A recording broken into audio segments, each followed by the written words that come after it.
나는 내가 모든 비용을 지불한 아내의 로스쿨 졸업 파티에 도착했지만 파티 장소는 굳게 닫혀 있었다. 아내에게 전화를 걸었다. 그녀는 파티가 이 시간 전에 끝났다고 말했다. 당신은 안 불렀으면 했거든. 그리고 나는 아내의 SNS에서 그녀가 자신의 교육을 후원해준 직장 상사에게 감사 인사를 전하는 게시물을 보았다. 그래서 나는 조용히 돌아섰다.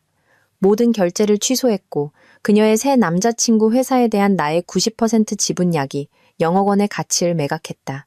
몇 분 후 내 휴대폰은 156통의 부재중 전화로 불이 났고 누군가 내 집문을 두드렸다. 그렇게 나는 내 제네시스 G90을 타고 강남 테헤란로를 달리며 나 자신에 대해 꽤나 만족스러운 기분을 느끼고 있었다. 오늘 밤은 이서아, 아내의 로스쿨 졸업 파티가 열리는 날이었다. 강남의 그 호화로운 호텔 연회장에서 하룻밤에 대부분의 사람들 연봉보다 많은 돈이 드는 곳이었다. 하룻밤에 8천만 원. 게다가 아내는 샴페인 취향의 예산 개념은 제로였기 때문에 모든 것이 프리미엄이었다. 나에게는 중요하지 않았다.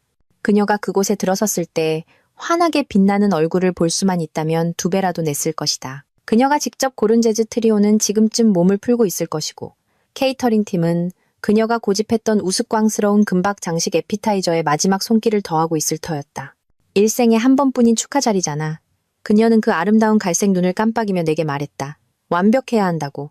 그리고 사랑에 눈먼 바보였던 나는 고개를 끄덕이며 주저없이 내 현대 블랙카드를 꺼내들었다. 금요일 저녁 강남치고는 교통이 놀라울 정도로 한산했는데 이것이 나의 첫 번째 위험 신호였어야 했다.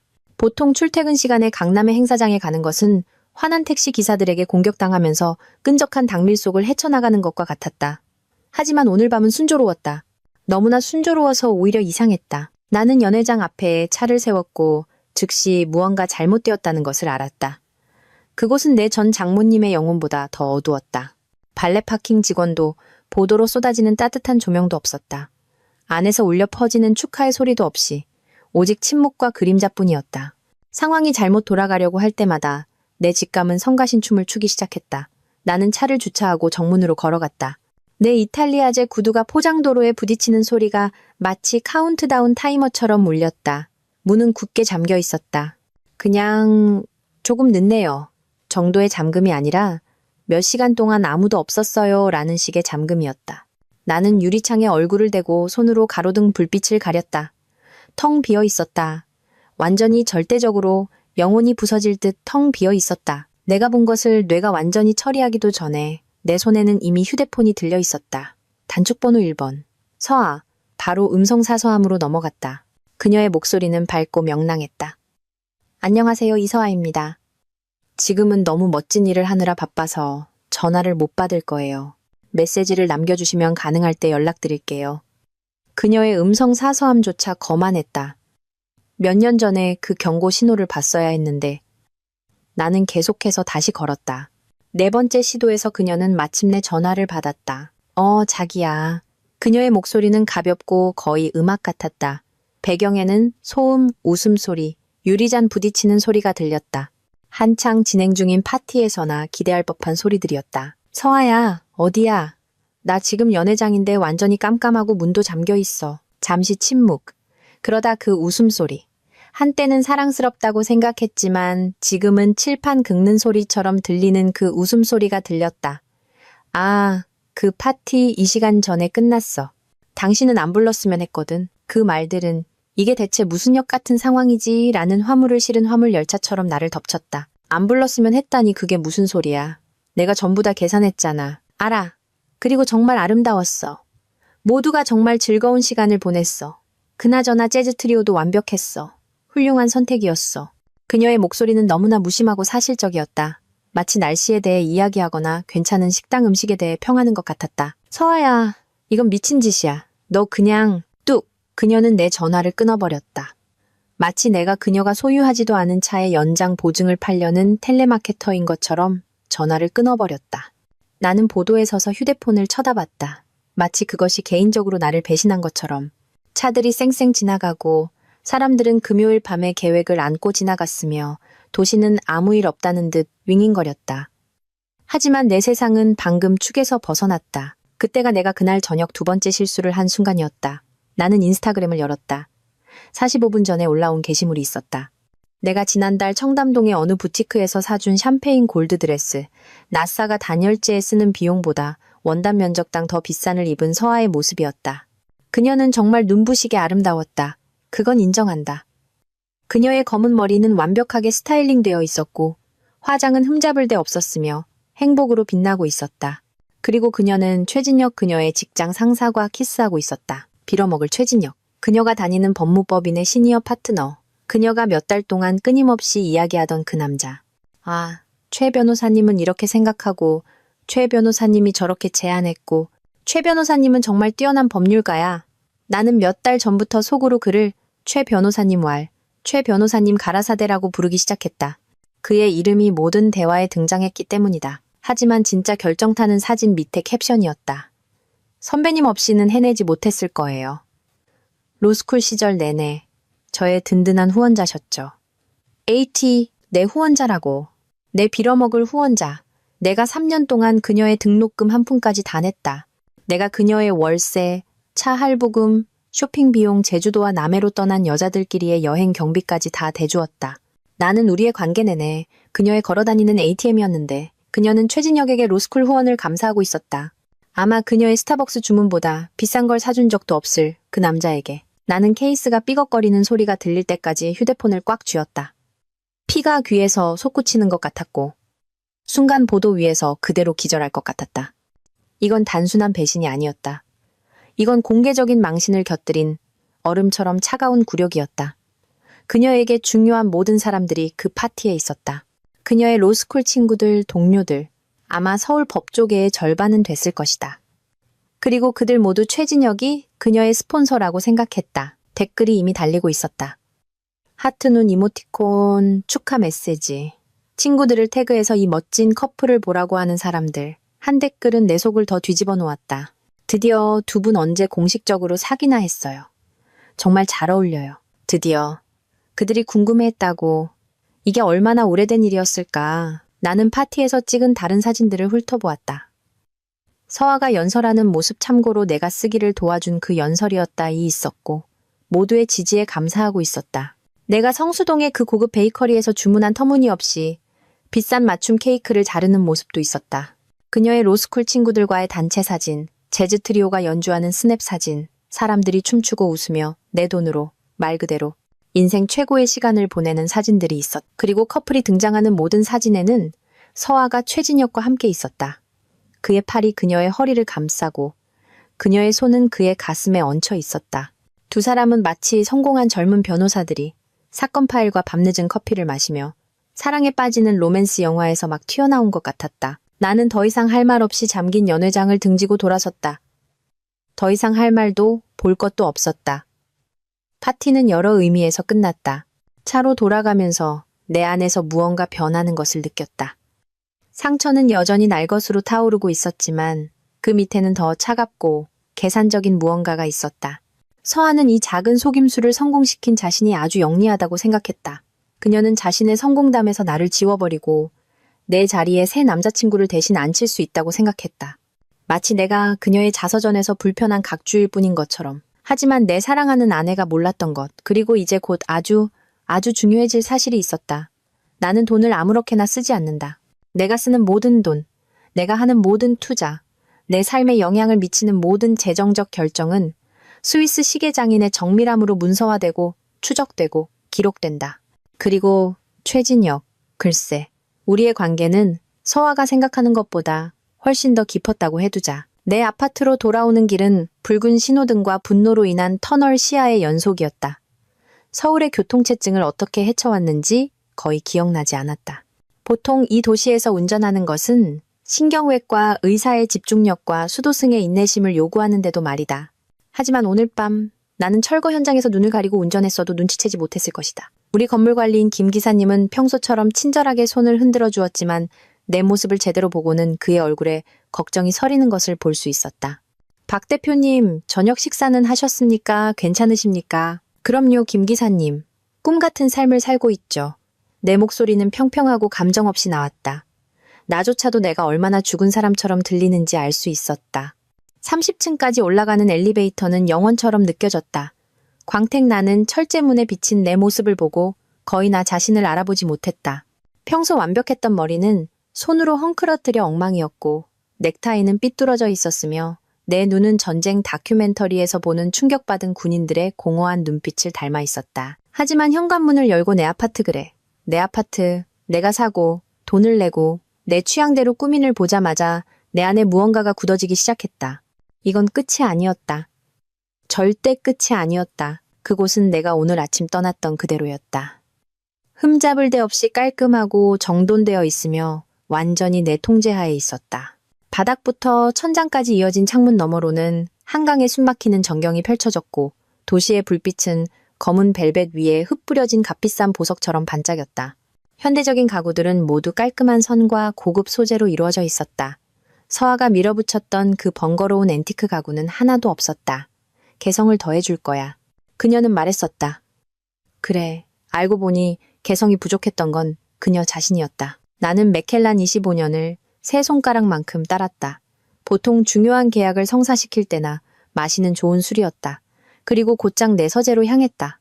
이 방은 나의 성역, 나의 고독의 요새, 나의 지휘 본부였다. 이곳의 모든 것은 있어야 할 곳에 정확히 놓여 있었다. 나를 성공하게 만든 바로 그 강박적인 정밀함으로 배열되어 있었다. 책상은 예술품이었다. 강원도의 19세기 헛간에서 가져온 호두나무를 재생하여 만들었고 서울의 장인이 평방미터당 대부분의 강남 아파트보다 비싼 값을 받고 맞춤 제작한 것이었다. 내 노트북은 정확히 중앙에 놓여 있었고 양옆에는 두 개의 동일한 모니터와 대부분 사람들의 차보다 비싼 사운드 시스템이 있었다. 책장에는 인스타그램 사진용으로 포즈나 취하는 어떤 사람과는 달리 내가 실제로 읽는 경영 위인전, 투자 가이드, 법률 서적들이 꽂혀 있었다. 하지만 진짜 주인공은 내 책상 맨 아래 서랍의 소중한 물건처럼 잠겨 있었다. 나의 검은색 가죽 주요 자산 관리 파일이었다. 나는 그것을 꺼내 종교적 유물을 다루듯 경건하게 책상 위에 올려놓았다. 이 녀석은 3년간의 꼼꼼한 기록을 담고 있었다. 모든 거래가 강박적인 세부 사항으로 문서화되어 있었다. 은행 명세서, 송금 영수증, 등록금 고지서, 월세 납입 증명서, 신용카드 명세서, 서아와의 관계에 대한 완전한 재정적 자서전이었다. 이게 바로 서아가 결코 이해하지 못했던 나에 대한 점이다. 나는 무엇이든 대충 하지 않는다. 누군가를 사랑할 때 나는 내 모든 것을 다해 완전히 전적으로 사랑한다. 그리고 누군가를 재정적으로 지원할 때 나는 모든 한 푼까지 기록한다. 왜냐하면 그게 똑똑한 사업가들이 하는 일이기 때문이다. 기록을 남기고 자신의 뒤를 지키고 상황이 잘못될 경우 무슨 일이 있었는지 정확히 증명할 수 있도록 해야 한다. 그리고 오늘 밤 상황은 정말로 잘못되었다. 나는 파일을 열고 페이지를 넘기기 시작했다. 각 페이지는 내가 얼마나 관대했는지를 상기시켜 주었다. 로스쿨 등록금 3년간 2억 5천만 원, 책값, 학용품비, 그리고 그녀가 꼭 참석해야만 했던 해외 연수 프로그램은 제외하고 강남의 그녀, 오피스텔 월세, 36개월간 월 500만 원, 네트워킹에 필수적이라고 주장했던 그 벤치의 할부금, 또 월 100만 원, 쇼핑 용돈, 휴가 경비, 대부분의 나라에서 작은 마을 하나를 먹여 살릴 수 있을 법한 레스토랑 청구서. 그 숫자들은 나에게도 놀라웠다. 나는 서아의 개인 KB국민은행이었고 술 취한 로또 당첨자의 관대함으로 현금을 지급했다. 그리고 그녀는 내가 자금을 댄 파티에서 자기 상사와 키스를 하고 공개적으로 그를 후원자로 내세움으로써 내게 보답했다. 하지만 여기서부터 흥미로워진다. 그리고 내 사업 거래에 대한 서아의 완전한 무지가 그녀의 완벽하게 조각된 엉덩이를 물게 될 지점이다. 약 18개월 전, 그녀는 최진혁에 대한 슬픈 이야기와 함께 나를 찾아왔다. 불쌍한 남자가 법률 컨설팅 회사를 시작하려 애쓰고 있다는 것이었다. 그는 큰 꿈을 가졌지만 자본이 없었다. 그의 가족은 그의 직업 선택에 대한 불화 이후 재정적 지원을 끊었다. 서아에 따르면 그는 뛰어났지만 단지 그를 믿어줄 사람이 필요할 뿐이었다. 자기는 사람들의 잠재력을 보는데 정말 뛰어나잖아. 그녀는 바로 이 소파에서 내 옆에 웅크리고 말했다. 진혁 선배는 기업 법률 서비스를 혁신할 놀라운 비전을 가지고 있어. 자기 같은 사업 감각을 가진 사람이 그걸 실현하도록 도와주기만 하면 돼. 그녀는 긴 속눈썹을 깜빡이며 내 무릎을 약하게 만들었던 그 미소를 지었다. 그냥 만나만 봐. 그냥 커피 한 잔. 별거 아니야. 두 사람 정말 잘 맞을 것 같아. 그래서 나는 최진혁을 만났다. 그리고 그거 아는가? 그 남자는 실제로 뛰어났다. 그의 사업 계획은 탄탄했고 시장 분석은 정확했으며 그의 예상은 현실적이었다. JH 컨설팅 최진혁의 이니셜을 따는 전통적인 기업 법률 모델을 뒤흔들 진짜 잠재력을 가지고 있었다. 문제는 그가 그것을 실현하기 위해 막대한 자본이 필요하다는 것이었다. 단순한 대출이나 친구, 가족의 투자보다 훨씬 더 많은 돈이 그때 내가 움직였다. 나는 JH 컨설팅에 전액 자금을 지원하겠다고 제안했다. 완전한 창업 자본, 운영 비용, 사무실 공간, 직원급여, 마케팅 예산, 모든 것을. 그 대가로 나는 회사 지분의 90%를 원했다. 최진혁은 10%를 보유하고 CEO로 재직하지만 내가 완전한 의결권을 가진 대주주가 되는 것이었다. 그것은 공정한 거래였다. 사실 공정한 것 이상이었다. 대부분의 벤처 캐피탈리스트들은 그 정도의 투자의 95%를 요구했을 것이다. 하지만 나는 그 남자가 마음에 들었고 더 중요하게는 그의 친구를 도와 서아를 행복하게 해주고 싶었다. 서류는 돈으로 살 수 있는 최고의 기업 변호사들이 작성하여 빈틈이 없었다. 최진혁은 주저없이 모든 것에 서명했다. 아마도 마침내 자신을 진지하게 받아주는 사람이 생겨서 너무 감사했기 때문일 것이다. 그리고 그렇게 나는 이제 이 영억 원 가치의 회사의 조용한 소유주가 되었다. JH 컨설팅은 지난 1년 반 동안 로켓처럼 성장했다. 그들은 포춘 500대 기업과 주요 계약을 맺었고 3개의 도시에 지사를 열었으며 여러 사모펀드로부터 인수제의를 받고 있었다. 재계 언론은 최진혁을 법률계의 선지자이자 기업 컨설팅의 파괴적인 힘이라고 불렀다. 그들이 몰랐던 것, 나와 최진혁 그리고 우리 변호사들을 제외하고 아무도 몰랐던 것은 최진혁이 본질적으로 내게 아주 높은 연봉을 받는 직원이었다는 사실이다. 그는 일상적인 운영을 책임지고 전략적 결정을 내리고 모든 공개적인 공로를 가져갔다. 하지만 결국 그 회사는 내 소유였다. 자물쇠, 재고, 통까지 전부. 그리고 이제 내 서재에 앉아 그 인스타그램 사진이 망막에 새겨진 채 나는 상처받은 감정보다 훨씬 더 나은 것을 가지고 있다는 것을 깨달았다. 나는 지렛대를 가지고 있었다. 나는 노트북을 열고 자격을 갖춘 투자자들 사이에서 JH 컨설팅 주식이 거래될 수 있는 사모펀드 거래소로 들어갔다. 현재 시장 가치는 300억 원. 내 90% 지분은 약 0억 원의 가치가 있었다. 시장 변동에 따라 몇십억 정도는 달라질 수 있었다. 내 받은 편지함에는 이미 3개의 진지한 인수 제안이 와 있었다. 2개의 사모펀드 회사와 1개의 주요 컨설팅 대기업. 모두 즉시 매각에 대해 프리미엄 가격을 제시하고 있었다. 내가 원한다면 오늘 밤이라도 내 모든 지분을 청산할 수 있었다. 그냥 버튼 몇 개를 클릭하고 작은 섬 하나를 살 수 있을 만큼의 돈을 가지고 떠나는 것이다. 아이러니는 거의 완벽했다. 서아는 그 인스타그램 게시물에서 최진혁을 자신의 후원자로 내세운 것이 아주 영리하다고 생각했다.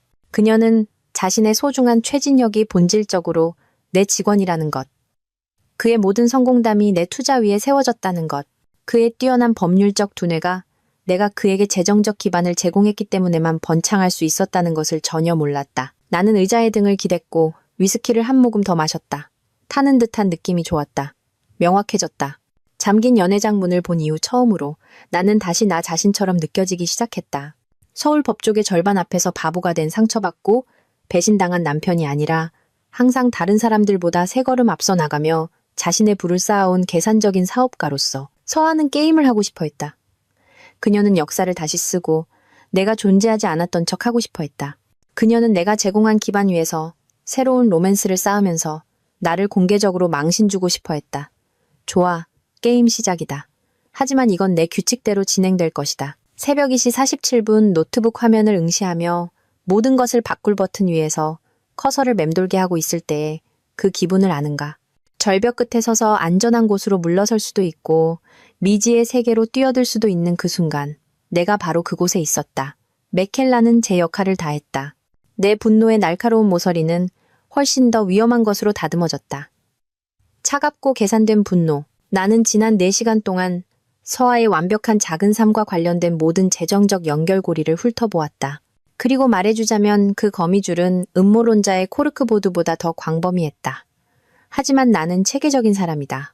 바람피운 아내가 방금 내 존엄성을 은쟁반에 담아 서울 법조계 엘리트 절반에게 대접했다고 해서 성급한 결정을 내리며 수천억 원의 포트폴리오를 쌓지는 않는다. 그래서 나는 그녀의 생활 방식을 공급하는 동맥들부터 시작해서 주요 장기로 옮겨갔다. 첫 번째는 졸업 파티 업체들이었다. 나는 키보드 위에서 손가락을 날리며 내 비즈니스 뱅킹 포털에 로그인했다. 연회장 결제는 합의된 대로 서비스가 제공되지 않음을 이유로 분쟁이 제기되며 취소되었다. 케이터링 회사도 마찬가지였다. 그녀가 직접 고른 재즈 트리오의 수표는 주류 가게에서 가짜 신분증을 사용하려는 10대보다 더 빨리 지급 정지될 것이었다. 기술적으로는 서비스가 제공되었지만 나는 내 아내의 축하 파티에서 환영받지 못하는 인물이었기 때문에 나에게는 제공되지 않았다. 하지만 계약법의 아름다운 점은 바로 이것이다. 어디를 봐야 할지 안다면 항상 빠져나갈 구멍이 있다는 것. 연회장 계약서에는 박민준 및 이서아 부부의 축하연이라고 명시되어 있었고 박민준이 초대받지 않았으므로 계약 조건이 중대하게 위반된 것이었다. 몇 시간 후에 일어날 전화통화를 거의 들을 수 있었다. 연회장 매니저들이 돈도 받지 않고 파티를 연 이유를 상사에게 설명하느라 허둥대는 모습. 케이터링 업체들이 공급업체의 부도수표를 어떻게 설명할지 고민하는 모습. 재즈 트리오는 아마 다음 주에 대금을 입금하려 할 때까지 눈치채지 못하겠지만 그때가 되면 재미있는 대화가 오갈 것이다. 다음 도마 위에는 서아의 법인 아메리칸 익스프레스 카드가 올랐다. 이것은 특히 만족스러웠는데 내가 내주 비즈니스 신용 한도 아래에 승인된 사용자 계정으로 설정해줬기 때문이었다. 월 한도는 2억만 원이었고 그녀는 디자이너 신발부터 전문적인 네트워킹에 필수적이라고 주장했던 터무니없는 30만 원짜리 얼굴 관리까지 모든 것에 일상적으로 한도를 꽉 채웠다. 몇 번의 클릭으로 그녀의 카카오 택시 계정, 배달의 민족 주문, 쿠팡 로켓 배송 쇼핑, 그리고 그녀가 운동보다 사교 활동을 더 많이 했던 청담동의 그 부티크 헬스장 월간 구독까지. 그녀가 다음에 구매를 시도할 때 모든 것이 끽 소리를 내며 멈출 것이었다. 그리고 큰 것이 왔다. 그녀의 마지막 학기 등록금 환급. 대부분의 사람들이 로스쿨 자금 조달에 대해 모르는 것이 있다. 많은 학생들이 마지막 학기 등록금을 선불로 내고 졸업 후 다양한 환급금과 장학금을 신청한다. 마치 세금 환급을 받는 것과 같지만 수표는 보통 0만 원 정도이고 국세청이 아니라 학교 재정지원처에서 나온다. 서아의 환급금은 어제 처리되었다. 내가 파티장으로 운전하던 중에 알림 이메일을 받았다. 200만 원이 그녀의 교육 경비를 위해 내가 만들어준 공동 계좌로 바로 입금되었다. 내가 주 계좌주로 등재된 바로 그 계좌였다. 나는 모든 돈을 내 개인 계좌로 다시 이체한 다음 공동 계좌를 완전히 해지했다. 거래 내역에는 무슨 일이 있었는지 정확히 표시될 것이지만 서아가 알아차릴 때쯤이면 돈은 이미 사라지고 계좌는 기억 속에만 남을 것이다. 하지만 그 모든 것은 전이에 불과했다. 본 게임은 JH 컨설팅이었다. 나는 다시 사모펀드 거래소를 열고 숫자들을 응시했다. 내가 세운 회사 솔직히 말해. 내가 한 일이 바로 그것이었으니까는 시장 마감 기준으로 이 300억 원의 가치가 있었다. 내 90% 지분은 일부 작은 나라의 GDP보다 더 가치가 있었다. 그리고 내 받은 편지함에는 내 투자를 내일이라도 은퇴할 수 있을 만큼의 현금으로 바꿔줄 3개의 인수 제안이 있었다. 첫 번째 제안은 법률 서비스 인수를 전문으로 하는 서울 기반 사모펀드인 한성캐피탈에서 왔다. 그들은 완전 인수에 400억 원을 제시했는데 이는 현재 시장 가치보다 4% 프리미엄이 붙은 것이었다. 나쁘지는 않았지만 대단하지도 않았다. 두 번째 제안은 미래에셋 프라이빗 뱅킹 부서에서 왔는데 익명의 고객을 대신하여 JH 컨설팅을 더 큰 법률 서비스 통합 계획에 일부로 인수하고 싶어 했다. 그들의 제안은 500억 원에 향후 2년간 특정 성과 지표가 충족될 경우 총액이 700억 원까지 오를 수 있는 잠재적인 언아웃 조항이 포함되어 있었다. 하지만 세 번째 제안, 그것이 오늘 밤 처음으로 나를 미소 짓게 만든 것이었다. 지난 6개월 동안 최진혁을 영입하려 했었던 바로 그 회사인 블랙스톤 법률 파트너스가 즉시 인수에 600억 원을 제시하며 모든 현 경영진이 최소 2년간 유지된다는 조건을 달았다. 그들은 최진혁을 얻기 위해 특별히 JH 컨설팅을 사고 싶어 했다. 최진혁이 본질적으로 내 마음대로 교체할 수 있는 비싼 직원이라는 사실을 깨닫지 못한 채 아이러니는 너무나 짙어서 칼로 자를 수 있을 정도였다. 블랙스톤은 한 남자를 손에 넣기 위해 회사를 인수하는데 거의 600억 원을 기꺼이 지불하려 했지만 그 남자는 곧 자신의 모든 경력이 빌린 시간과 나의 관대함 위에 세워졌다는 것을 알게 될 것이었다. 나는 새 브라우저 탭을 열고 보안 거래 포털로 들어갔다. 내 선택지를 고려하며 키보드 위에서 손가락을 맴돌았다. 블랙스톤의 제안을 받아들이고 다시는 일하지 않아도 될 만큼의 돈을 가지고 떠날 수도 있었다. 아니면 다른 제안 중 하나를 받아들이고 그의 새로운 기업 주인들이 결국 그의 서비스가 필요 없다고 결정했을 때 최진혁의 세계가 무너지는 것을 지켜볼 수도 있었다. 하지만 그때 그 인스타그램 사진이 떠올랐다. 그의 입술에 닿은 서아의 입술, 그의 가슴에 얹힌 그녀의 손, 그가 로스쿨 내내 그녀의 후원자였다고 감사하는 그 캡션. 나는 그들의 공통된 친구들의 댓글을 기억했다. 그 모든 사람들이 아름다운 사랑 이야기가 펼쳐지는 것을 보고 있다고 생각했지만 실제로는 서울 역사상 가장 비싼 NTR을 목격하고 있었던 것이다. 젠장. 나는 블랙스톤 제안을 클릭하고 조건 수락을 눌렀다. 거래가 완전히 처리되는 데는 48시간이 걸리겠지만 내 주식은 이제 이 600억 원에 고정되었다. 월요일 아침까지 나는 더 이상 JH 컨설팅을 소유하지 않을 것이고 최진혁은 그가 통제한다고 생각했던 회사에 프리미엄 가격을 지불한 사람들을 위해 일하게 될 것이다. 아름다운 부분은 최진혁이 아마 무엇에 당했는지 결코 모를 것이라는 점이었다. 그는 월요일 아침에 일어나 여전히 성공적인 컨설팅 회사의 비전 있는 CEO라고 생각할 것이다. 그는 길모퉁이의 그 잘난 체하는 카페에서 평소처럼 커피를 사들고 자신의 스톡옵션 포트폴리오를 확인하고 아마 서아에게 그들의 밝은 미래에 대한 귀여운 메시지를 보낼 것이다. 대신 그는 사무실에 들어서서 새로운 기업 구조를 설명하기 위해 기다리고 있는 블랙스톤의 대표들을 발견하게 될 것이다. 그들은 예의 바르고 전문적으로 대하겠지만 메시지는 분명할 것이다. JH 컨설팅은 새로운 경영진 아래에 있으며 최진혁의 역할은 최적의 전략적 적합성을 위해 평가될 것이다. 기업 용어로 번역하면 우리는 당신이 필수 불가결하다고 생각해서 당신 회사에 2,600억 원을 지불했지만 이제 우리가 당신을 소유했으니 당신을 계속 데리고 있을 가치가 있는지 알아볼 것이다. 내 노트북에서 확인 이메일이 울렸다. 거래 수락됨. 자금은 이 영업일 이내에 이체 가능합니다. 나는 이제 600억 원 더 부자가 되었고 최진혁을 서아의 빛나는 갑옷을 입은 기사로 만들어준 회사는 이제 다른 사람의 문제가 될 것이었다. 나는 의자의 등을 기댔고 마지막 남은 위스키를 마셨다. 창밖으로 도시의 불빛이 반짝였고 그 잠긴 연회장 문 밖에 서 있던 이후 처음으로 나는 다시 통제력을 되찾은 기분이었다. 1단계는 완료되었다. 서아의 생활 방식을 유지시켜주던 재정적 동맥들은 이제 절단되었고 최진혁의 직업 세계는 곧 뒤집힐 것이었다. 하지만 이것은 시작에 불과했다. 내일 진짜 결과가 닥쳐올 것이고 나는 그 모든 것이 펼쳐지는 것을 볼 수 있는 앞자리를 차지하고 있었다. 나는 오전 6시 30분에 마치 유리병에 갇힌 성난 말벌처럼 윙윙거리는 휴대폰 소리에 잠이 깼다. 반쯤 잠이 든 상태에서도 나는 무슨 일이 일어나고 있는지 정확히 알고 있었다. 뿌린 대로 거두는 법이고 아무래도 그들은 숙소에 대해 불만이 많은 모양이었다. 내 휴대폰 화면은 연말의 타임스퀘어처럼 보였다. 알림에 알림이 꼬리를 물며 화면을 밝혔다. 문자 메시지, 부재중 전화, 음성 메일, 심지어 모르는 번호로부터 온 카카오톡 메시지까지. 쇠스랑과 횃불의 디지털 버전이 모두 나의 즉각적인 관심을 요구하고 있었다. 나는 먼저 커피를 한 잔 내렸다. 나는 야만인이 아니니까. 서아가 내가 샀을 때 터무니없이 비싸다고 했던 400만 원짜리 에스프레소 머신으로 갓갈아내린 에티오피아 싱글 오리진. 내가 즐기는 모든 것이 그녀에 따르면 과대평가되었거나 불필요했지만 그녀의 월간 쇼핑은 그녀의 전문적인 이미지를 위한 필수적인 투자였다는 게 참 웃겼다. 커피는 완벽했다. 풍부하고 부드러웠으며 내 받은 편지함에서 기다리고 있는 어떤 개판에도 대비할 수 있을 만큼의 카페인이 들어있었다. 나는 한강이 완벽하게 보이는 내가 가장 좋아하는 안락의자에 앉아 마침내 휴대폰을 확인했다. 156통의 부재중 전화. 156통. 2008년 금융위기 이후로 그런 숫자는 본 적이 없었다.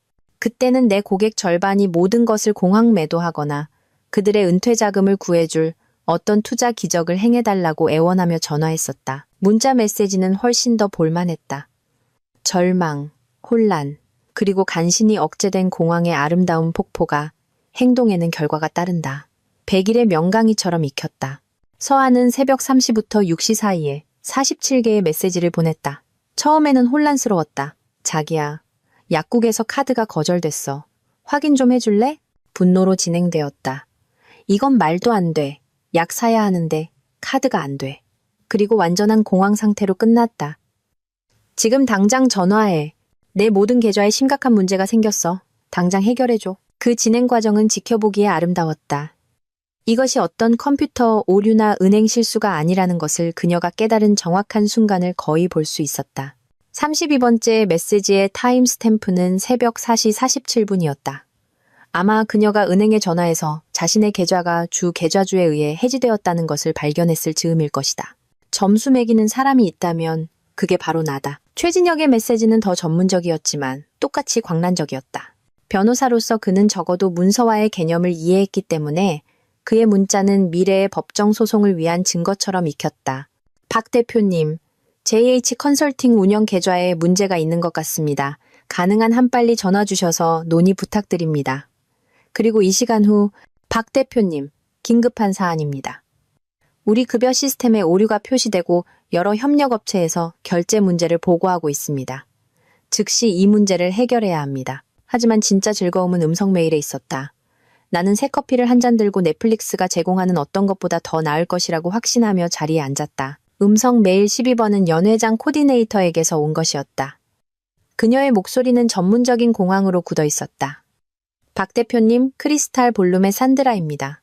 밤사이에 발생한 결제 취소 건에 대해 논의해야 합니다. 저희 회계부서에서 상당한 불일치가 표시되고 있으며 협력업체들이 결제에 대해 문의하고 있습니다. 가능한 한 빨리 전화 부탁드립니다. 음성 메일 23번은 최진혁의 CFO 브래들리라는 이름의 남자에게서 온 것이었다. 그는 새벽부터 줄담배를 피운 듯한 목소리였다. 박 대표님, JH 컨설팅의 브래드 헨리입니다. 저희 운영 자본에 심각한 문제가 생겼습니다. 최 대표님이 은행 문제를 명확히 하는데 도움을 주실 수 있을 거라고 언급하셨습니다. 이사회가 긴급회의 중이며 시장 개장 전에 이 문제를 해결해야 합니다. 긴급회의, 마음에 들었다. 토요일 아침에 긴급 이사회만큼 당신의 인생이 극적으로 변할 것이라는 것을 말해주는 것은 없었다. 하지만 음성 메일 38번이 백미였다. 서아의 목소리, 완전히 이성을 잃었다. 이 개자식아, 일부러 이러는 거 다 알아. 기분 좀 상했다고 내 돈을 훔쳐가면 안 되지. 난 내야 할 청구서도 있고 살아야 할 인생도 있는데 네가 무슨 중년의 위기 같은 걸 겪는다고 모든 걸 망칠 권리는 없어. 당장 전화 안 하면 진짜. 맹세코 내가. 메시지는 거기서 끊겼다. 아마 시간 제한을 초과했을 것이다. 중년의 위기. 그녀는 그것을 그렇게 부르고 있었다. 마치 공개적으로 망신당하고 재정적으로 NTR 당한 것에 대한 나의 완벽하게 합리적인 반응이 그녀의 인내와 이해가 필요한 어떤 정신건강 문제인 것처럼. 음성 메일 45번을 듣고 있을 때 초인종이 울렸다. 로비에서 김 기사님이 전화를 했겠지만 나는 디지털 붕괴쇼에 너무 정신이 팔려 인터폰을 받지 못했다. 나는 현관으로 걸어가 외시경을 확인했다. 우리 얘기 좀 해야 해. 라는 표정으로 서 있는 서아를 예상했다. 그 표정은 우리 결혼 생활의 모든 주요 다툼에 앞서 나타났었다. 대신 서아의 개인 비서인 김유미 비서였다. 불쌍한 김 비서는 감정적 파괴 모드로 설정된 믹서기에 들어갔다. 나온 것처럼 보였다. 평소 완벽했던 머리는 엉성한 포니테일로 묶여 있었고 어제 입었던 옷을 그대로 입고 있었으며 휴대폰을 마치 현실에 자신을 묶어주는 유일한 것인 양 꽉 쥐고 있었다. 나는 문을 열고 문틀에 기댔다. 커피잔을 손에 든 채. 김 비서님, 뜻밖이네요. 보통 정시 출퇴근하지 않으시나요? 박 대표님. 이렇게 이른 시간에 방해해서 정말 죄송합니다만. 그녀는 잠시 멈추고 마치 누가 보고 있을까 두려운 듯 주위를 둘러보았다. 안으로 들어가도 될까요, 지금? 상황이 좀... 나는 옆으로 비켜서며 그녀에게 들어오라고 손짓했다.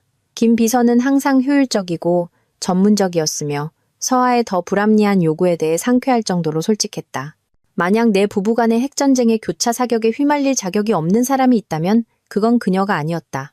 그녀는 나를 따라 거실로 들어왔고 내가 커피를 권하자 떨리는 손으로 거절했다. 어디서부터 시작해야 할지 모르겠어요. 그녀는 바람 빠진 풍선처럼 소파에 주저앉으며 말했다. 모든 게 무너지고 있어요. 모든 게 어떤 건지 정의해 보시죠.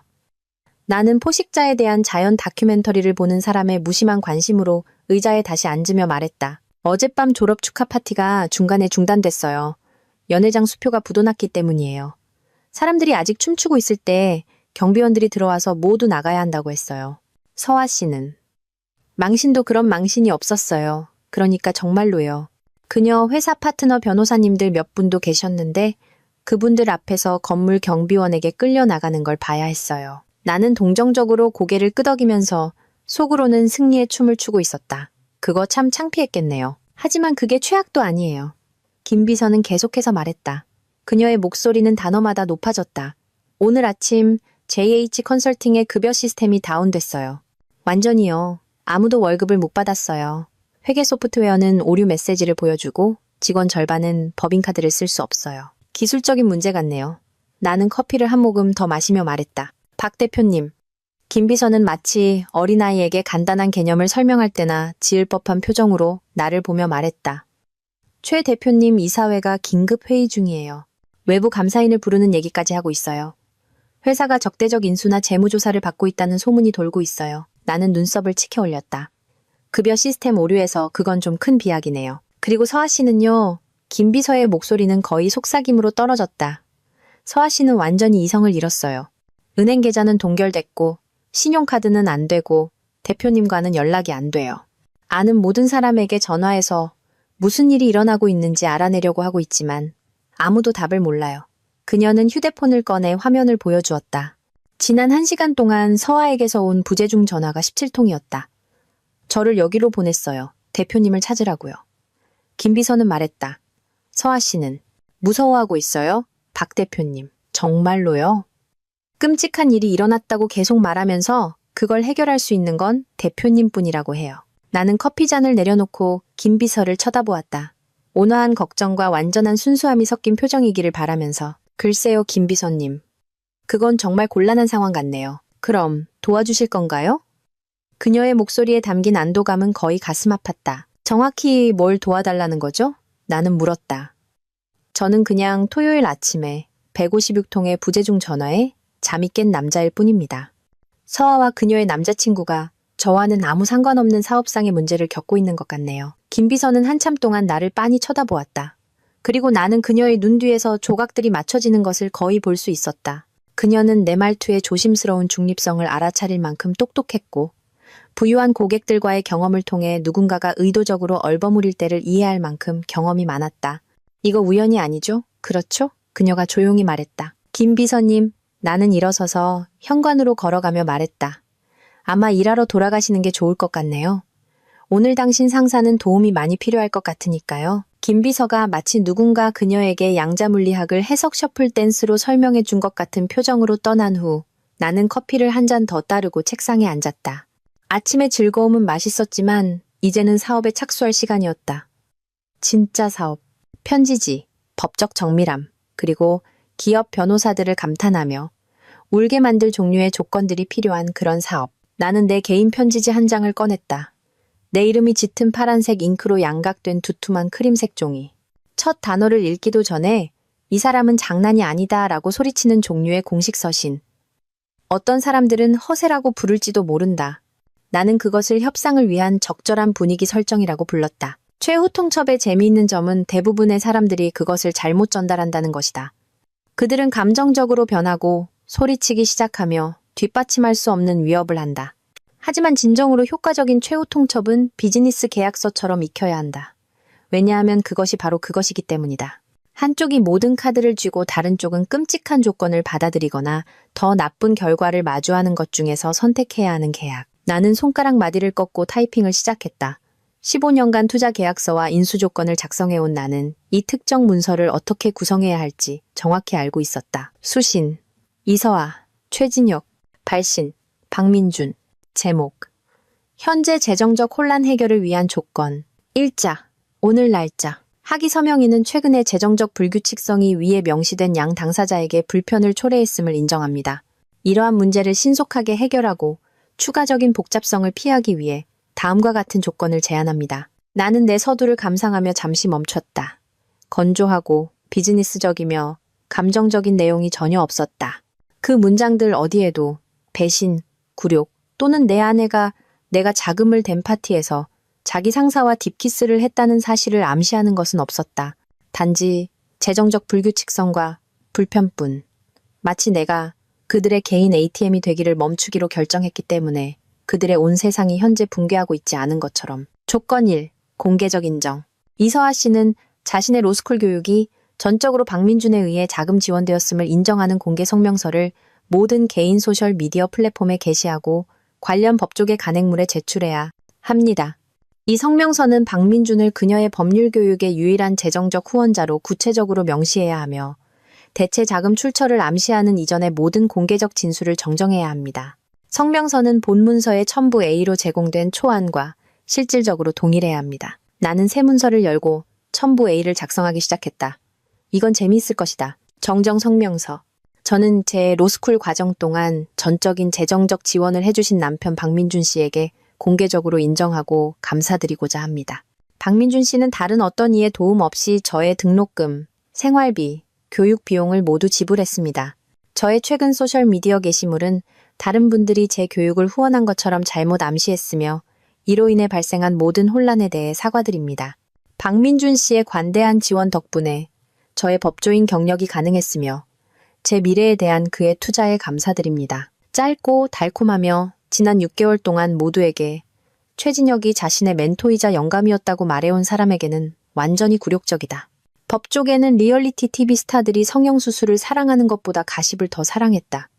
그러니 이 작은 정정은 몇 달 동안 모든 변호사 협회 회식 자리에서 화제가 될 것이다. 다시 본 문서로 돌아와서 조건 2. 임원 사임. 최진혁 씨는 본 합의서 체결 즉시 JH 컨설팅의 모든 직위에서 사임서를 제출해야 합니다. 최진혁 씨는 퇴직금, 스톡옵션 또는 고용 마지막 날까지 발생한 급여 이외에 다른 보상에 대한 모든 청구를 포기해야 합니다. 최진혁 씨는 회사의 새로운 소유 구조가 지시하는 대로 전환 활동에 전적으로 협력해야 합니다. 나는 그 마지막 부분에서 작은 미소를 지었다. 최진혁은 아마 새로운 소유 구조가 무엇을 의미하는지 알아내려고 몇 시간을 보낼 것이다. 그가 알아낼 때쯤이면 그는 링크드인 프로필에 법률 컨설팅 분야에서 새로운 기회를 찾고 있습니다. 라고 업데이트하고 있을 것이다. 조건 3. 부부 재산 보호.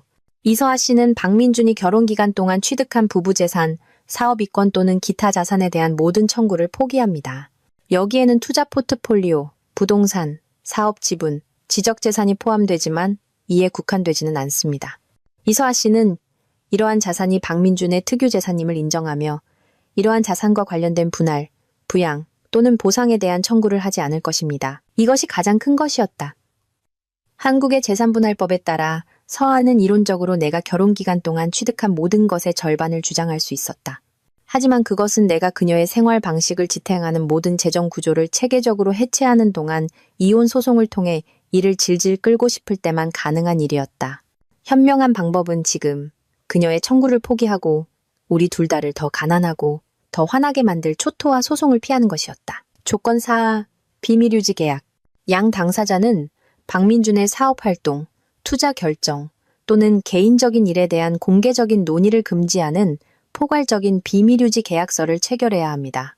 여기에는 소셜미디어 게시물, 인터뷰, 제3자와의 일상적인 대화 및 박민준을 어떤 맥락에서든 언급하는 다른 모든 형태의 공개적이거나 사적인 의사소통이 포함되지만 이에 국한되지는 않습니다. 나는 그들 둘 다 내 인생에서 완전히 사라지기를 원했다. 더 이상 커플 사진에 나를 태그하는 인스타그램 게시물도 네트워킹 행사에서의 무심한 언급도 그들의 전문적인 대화에서 아, 민준 씨는 이렇게 생각하고 또는 민준 씨가 저렇게 제안했어 라는 말도 없기를 바랐다. 그들은 함께 새로운 삶을 시작할 수 있지만 내 이름을 그들의 사회적 화폐로 사용하지 않고 해야 할 것이다. 조건 5. 집행 및 결과.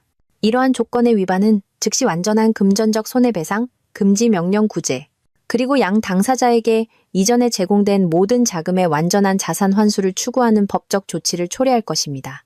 박민준은 민사소송, 자산 몰수 절차, 그리고 해당되는 경우 형사 고발을 포함하되 이에 국한되지 않는 모든 가능한 법적 구제책을 추구할 권리를 보유합니다. 당근과 함께 채찍을. 다시 말해 내 규칙대로 놀거나 아니면 내가 다음 5년과 내 상당한 재산의 상당 부분을 그들의 삶을 단테의 지옥이 스파 휴가처럼 보이게 만들 법적 악몽으로 만드는 데 쓸 것이라는 것이다. 나는 문서를 내 개인 편지지에 인쇄한 다음 내 기록용으로 두 번째 사본을 인쇄했다. 조건은 가혹했지만 공정했다. 또는 적어도 그들은 내 관대함으로 살면서 그들의 낭만적인 미래를 계획했던 바람 피운 아내와 그녀의 남자친구에 대해 내가 느끼는 만큼 공정했다. 이 접근 방식의 아름다움은 그 단순함에 있었다. 서아와 최진혁은 서류에 서명하고 그들의 삶을 계속할 수 있었다. 아니면 거부하고 그들의 현재 재정적 재앙이 영구적인 상태가 되는 것을 지켜볼 수 있었다. 나는 불합리한 것을 요구하는 것이 아니었다. 단지 현실에 대한 공개적인 인정, 최진혁의 형편없는 판단에 대한 전문적인 결과, 그리고 내 자산에 대한 법적 보호를 요구했을 뿐이다. 나는 문서를 조심스럽게 접어 마닐라 봉투에 넣었다. 그들에게 응답할 시간이 24시간 있다는 것을 설명하는 커버레터와 함께 협상하라는 것이 아니라 반대 제안을 하라는 것이 아니라 서명된 합의서나 이 문제를 대체 수단을 통해 처리하기를 선호한다는 명확한 표시로 응답하라는 것이었다.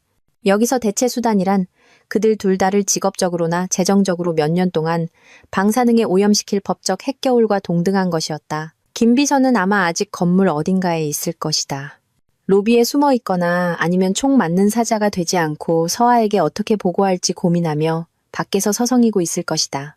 나는 김 기사님에게 전화해서 그녀를 찾아 다시 올라오라고 부탁했다. 그녀는 15분 후에 내 문을 두드렸다. 그녀가 떠났을 때보다 훨씬 더 지쳐 보였다. 박 대표님, 다시 뵙자고 하셨다고. 나는 그녀에게 봉투를 건넸다. 이걸 서아에게 직접 전달해줘야 해요.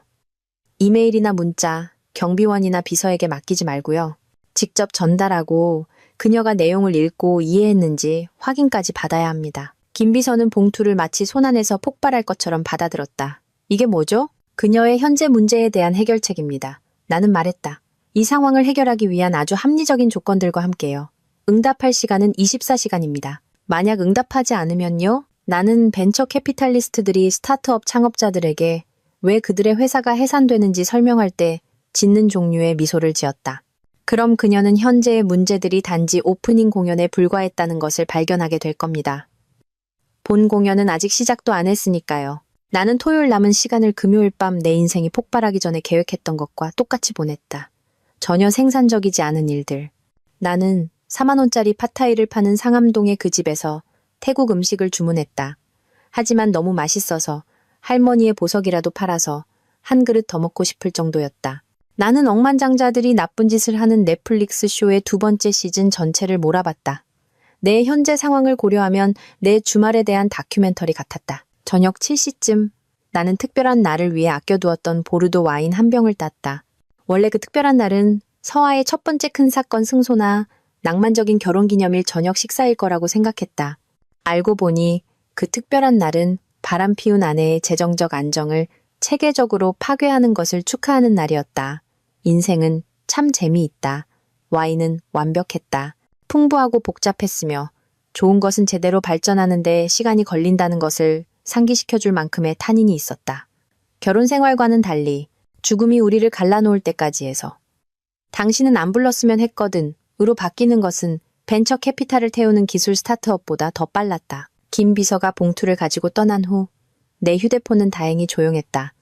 서아가 내 조건을 읽는데 시간을 들이고 있거나 아니면 여러 통의 티슈와 어떻게 이런 일이 일어났는지 이해가 안 돼 라는 말을 3시간 동안 들어줄 친구 한 명 이상이 필요한 종류의 감정적 붕괴를 겪으며 어딘가에 틀어박혀 있을 것이었다. 내가 와인병의 절반을 비우고 그 비싼 젤라토 가게에서 디저트를 주문할지 고민하고 있을 때 건물 안내 데스크에서 전화가 왔다.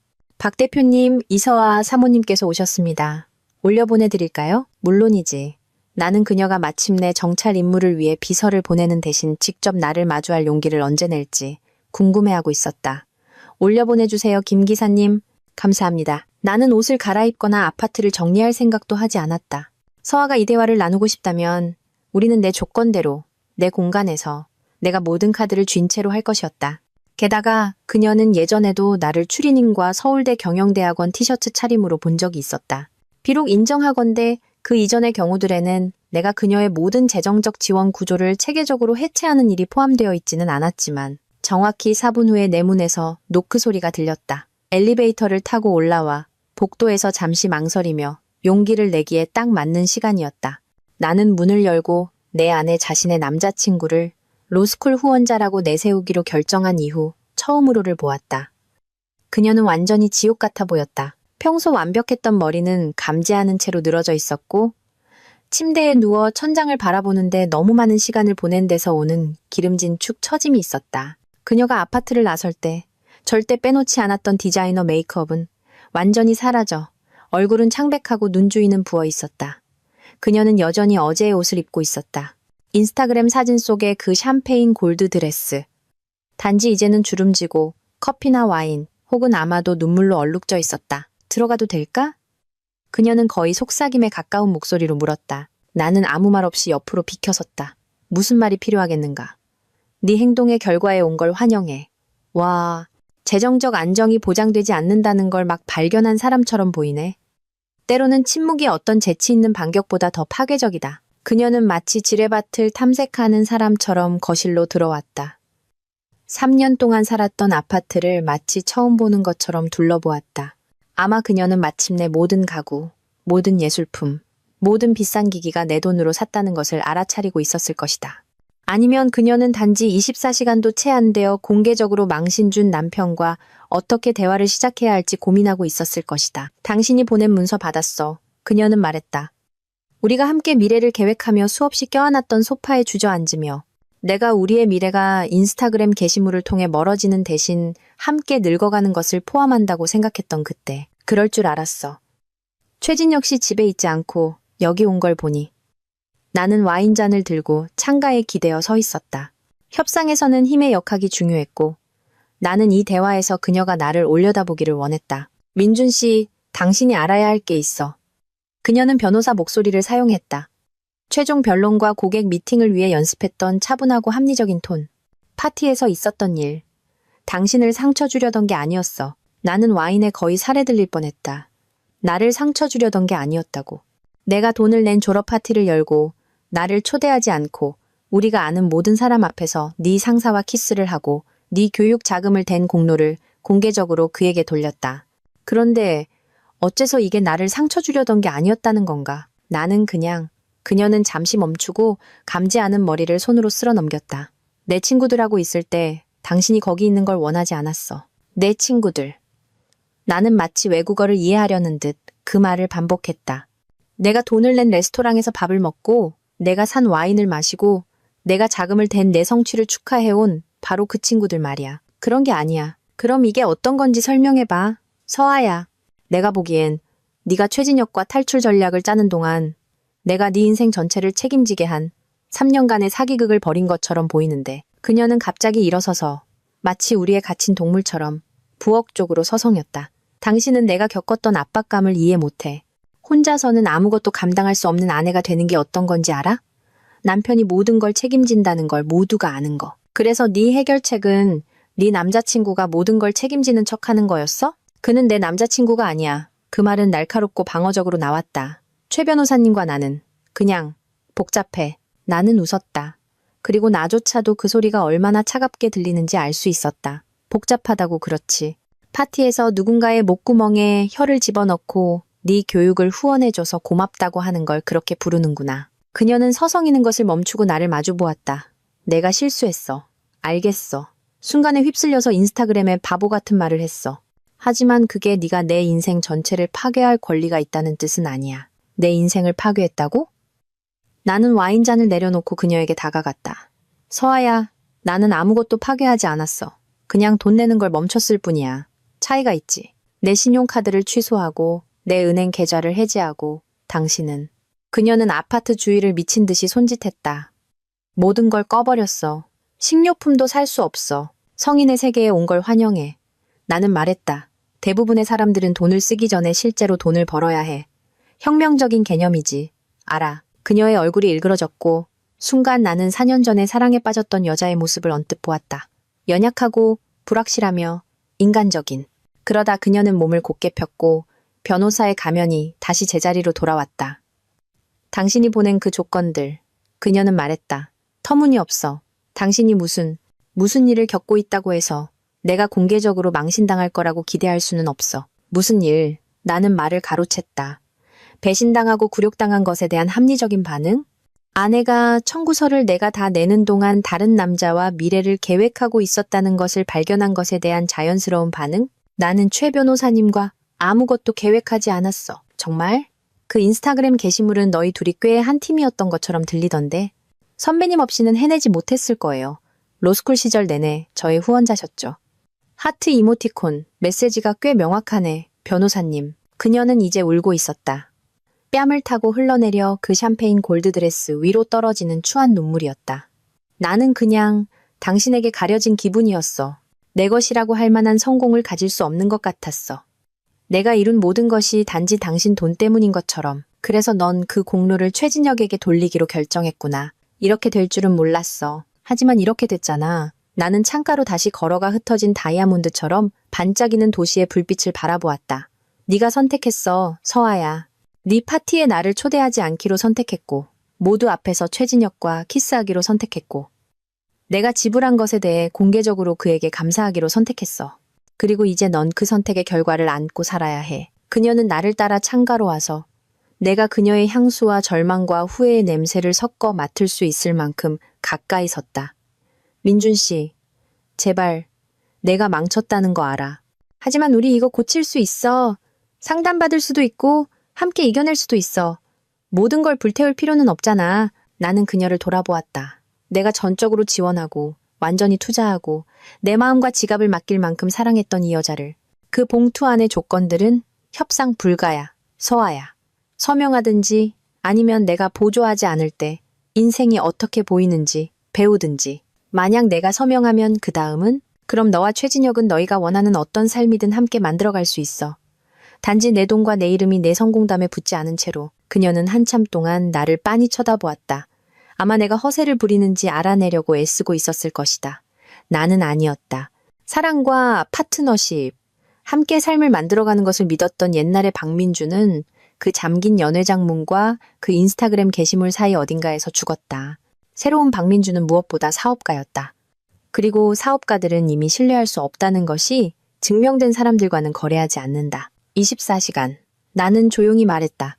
서류에 서명하든지 아니면 대안이 어떤 모습인지 알아보든지. 월요일 아침은 맨해튼을 우주의 중심처럼 느끼게 하는 상쾌한 가을 공기와 함께 찾아왔다. 나는 신중하게 옷을 골랐다.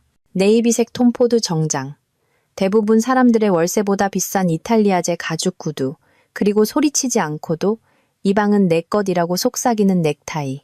오늘은 단지 사업에 관한 것이 아니었다. 그것은 금융가에 몇 달 동안 울려 퍼질 성명을 발표하는 것이었다. 테헤란로에 있는 JH 컨설팅 건물은 지나가는 누구에게나 우리는 성공했다고 소리치는 번쩍이는 유리타워 중 하나였다. 47층의 강철과 야망, 그리고 최진혁의 회사가 32층 전체를 차지하고 있었다. 나는 약 6개월 전에 최진혁이 우리 제국의 확장된 모습을 구경시켜 주겠다고 고집했을 때 정확히 한 번 와본 적이 있었다. 우리 제국이라니 그가 알기나 했다면 나는 마치 그곳을 소유한 것처럼 로비를 걸어 들어갔다. 약 18시간 전까지는 기본적으로 내가 그랬으니까. 경비원은 나를 알아보고 평소에 방문객 배지 절차 없이 손을 흔들어 통과시켜 주었다.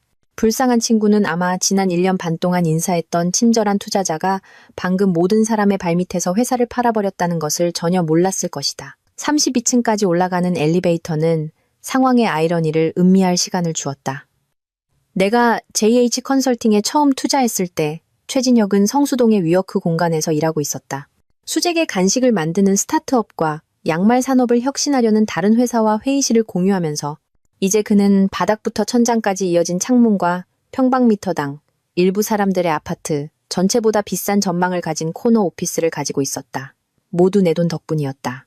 모두 곧 다른 사람의 문제가 될 것이었다. 접수구역은 소문이 돌기 시작하고 아무도 바람이 어느 쪽으로 부는지 모를 때 일어나는 종류의 불안한 에너지로 윙윙거렸다.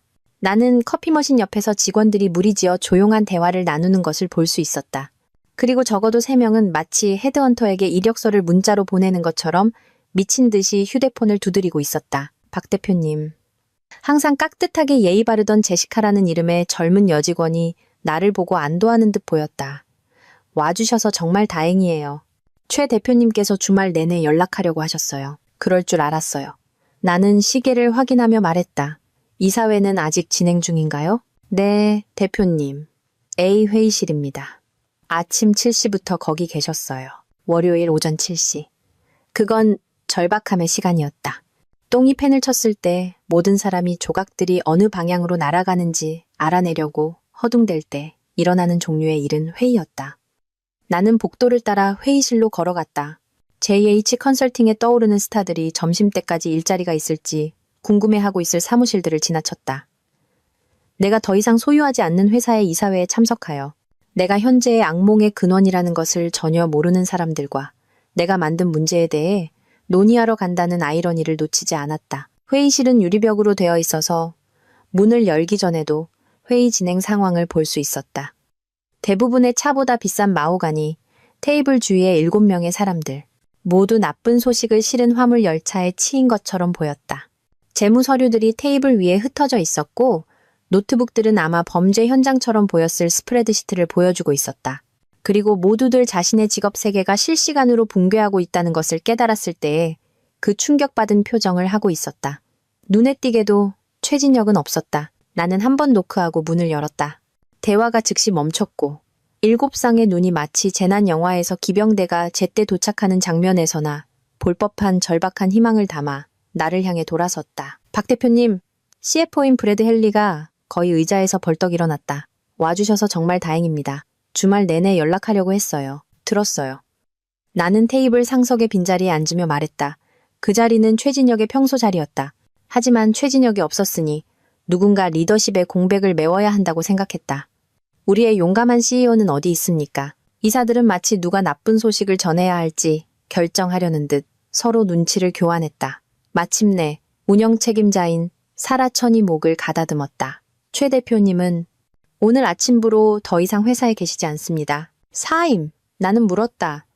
비록 이미 답을 알고 있었지만 1시간 전쯤 경비원들이 글을 내보냈습니다. 브래드가 말했다. 오전 6시 47분에 이메일로 사직서를 제출했습니다. 매우 간결하고 전문적이었지만 그는 떠났습니다. 나는 이것이 내가 조율한 정확한 결과가 아니라 놀라운 소식인 것처럼 고개를 끄덕였다. 현재 우리의 어려움을 고려할 때 안타까운 타이밍이네요. 박 대표님. 사라가 앞으로 몸을 기울였다. 그녀의 목소리는 간신히 억제된 공황으로 굳어 있었다. 회사의 재무 구조에 무슨 일이 일어나고 있는지 알아야 합니다. 우리 운영 계좌는 동결되었고 급여는 밀렸으며 5분마다 부도난 지급금에 대해 묻는 협력업체들의 전화가 오고 있습니다. 그리고 소문이 돌고 있습니다. 사업 개발 책임자인 마커스 웹이 덧붙였다. 어떤 종류의 인수나 적대적 인수에 대한 소문이요. 재계 언론이 소유권 변경과 리더십 전환에 대해 질문하며 냄새를 맡고 있습니다. 나는 JH 컨설팅을 이 300억 원짜리 회사로 만드는데 도움을 준 이 7명의 사람들을 둘러보았다. 똑똑하고 헌신적인 전문가들.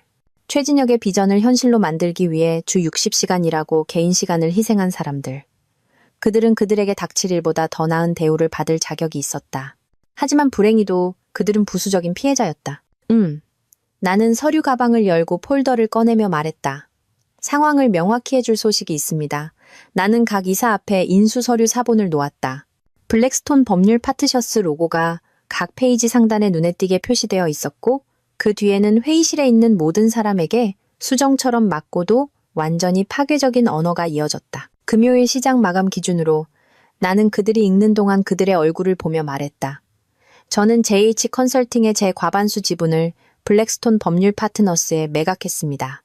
매각은 오늘 아침 완료되었고 이제 그들이 회사의 지배주주입니다. 그 뒤에 이어진 침묵은 지적인 사람들로 가득 찬 방이 그들의 모든 직업적 우주가 그들의 의견이나 동의 없이 방금 다시 쓰여졌다는 것을 깨달았을 때 일어나는 종류의 완전하고 심오한 고요함이었다. 브래드가 가장 먼저 목소리를 냈다. 당신의 과반수 지분이라고요? 박 대표님, 당신은 회사 지분의 15% 미만을 소유하고 있습니다. 나는 미소를 지었다.